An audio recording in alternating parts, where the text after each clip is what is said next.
Good day, everyone. Today's video is going to be a quick one on how to identify blanks and then delete them within a spreadsheet.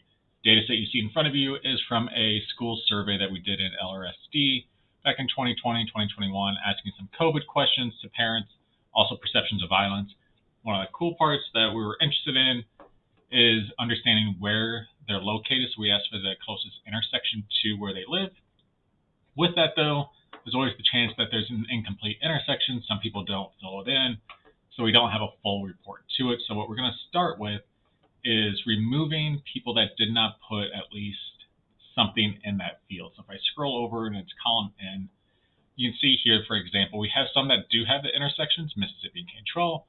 And then on other cases, we have some that just have Fair Park, 17th, which eventually we will delete those. Those need to be deleted because they're not an intersection. We also have blanks. And an easy way to go through these and identify blanks is if I just click on column N at the top, come up to conditional formatting, and I want to set a new rule. With that, you have 6 different options in here. If you have numbers and you want to do that, there are some formulas that, if true, you can format. Really cool options to do it. But today, we're just going into the second one that says format only cells that contain. And truly, format cells with, if we click on the down arrow, blanks. So it gives us the option here to select only blank ones. And if we want to preview, this is where we need to format and say that it's going to be a different color. So with that format, I'm in the fill tab at the top. Click on an orangish color here.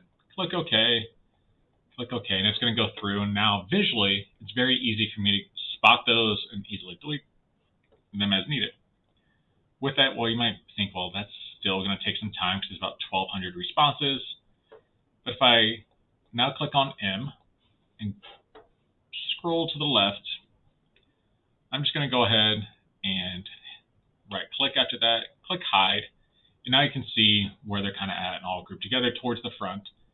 Now, if you're going through this, you could go truly one by one, delete, and it takes a lot of time and effort. It's tedious as you scroll down. At least there's highlighted ones so you can see if you did miss one or the ones that you do need to highlight. The other option is, if I click on this triangle on the top left, it's going to highlight the entire data set itself. We're going to come up to Sort and Filter, Custom Sort. And it's not checked, but my data does have headers. That means that first row are variable or column names. So I'm going to check that. Sort by, and I want to sort by the intersection one. So you have to pay attention and scroll through, and here it is. Please list the street intersection closest to you. You can do it based on cell values, cell color, font color, conditional formatting icon.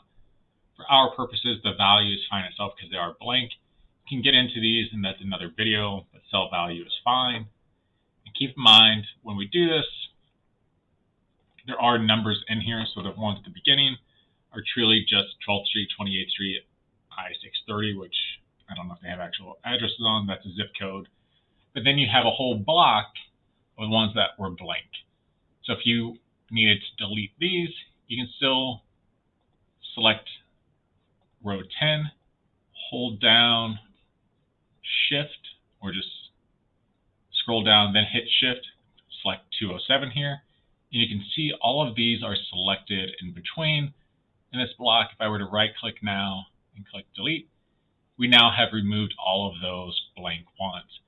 And now you could go through and delete the ones that do not have an intersection. So a lot of times people will use the slash to signify an intersection, pretty common. But ones that do not have some type of intersection, we can go through and delete next. Any questions on those, any other ideas, shoot me an email. Always happy to make another video.